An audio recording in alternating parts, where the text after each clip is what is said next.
Evangélicos no mundo todo ganham em torno de 7 trilhões de dólares por ano.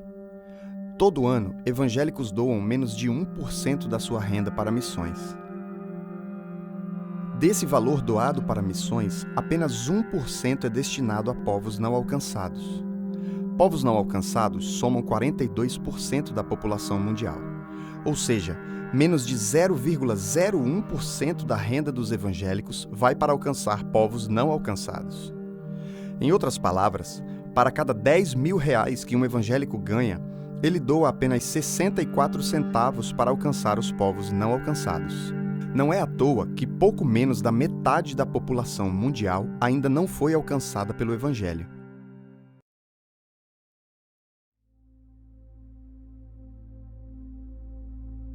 Certa vez eu ouvi um relato de uma missionária suíça falando da história de uma missionária inglesa que serviu algum tempo a um grupo étnico Fulani no Togo, na África. Ao chegar naquele grupo até então não alcançado, aquela missionária inglesa desenvolveu alguns anos de ministério e depois de ver o trabalho frutificar e de lidar com os primeiros convertidos, ela escuta em certa tarde de discipulado uma pergunta inusitada de uma adolescente de 13 anos daquela etnia. E aquela adolescente lhe pergunta: quando você conheceu Jesus? Aquela missionária lhe respondeu: eu conheci Jesus criança, porque os meus avós me levavam para a igreja e os meus pais também me levavam para a igreja, eles eram cristãos, então eu tenho uma vida na igreja desde criança, conheço Jesus desde muito cedo. E aí aquela garota, ainda não satisfeita com a sua curiosidade, faz uma outra pergunta: o que acontece com as pessoas que morrem sem conhecer Jesus? Aquela missionária olhou para a adolescente Fulani e lhe respondeu: as pessoas que morrem sem conhecer Jesus, como diz a Bíblia, quem crê já está salvo, mas quem não crê já está condenado. Elas estão condenadas a passar uma eternidade sem Deus, sem uma comunhão plena e eterna com Deus. Estarão afastadas de Deus eternamente.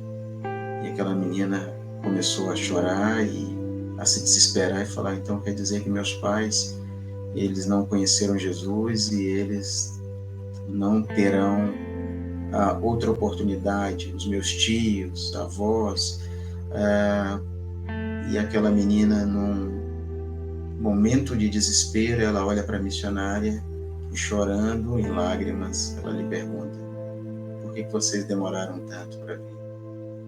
Por que vocês não chegaram antes?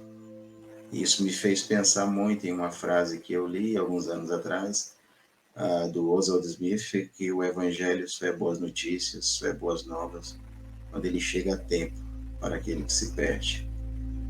Então, as prioridades são alvos e aspectos central da nossa vida e que determina quais os valores permeiam nosso senso de existência, se são valores efêmeros, temporais e passageiros, ou se são valores para a eternidade.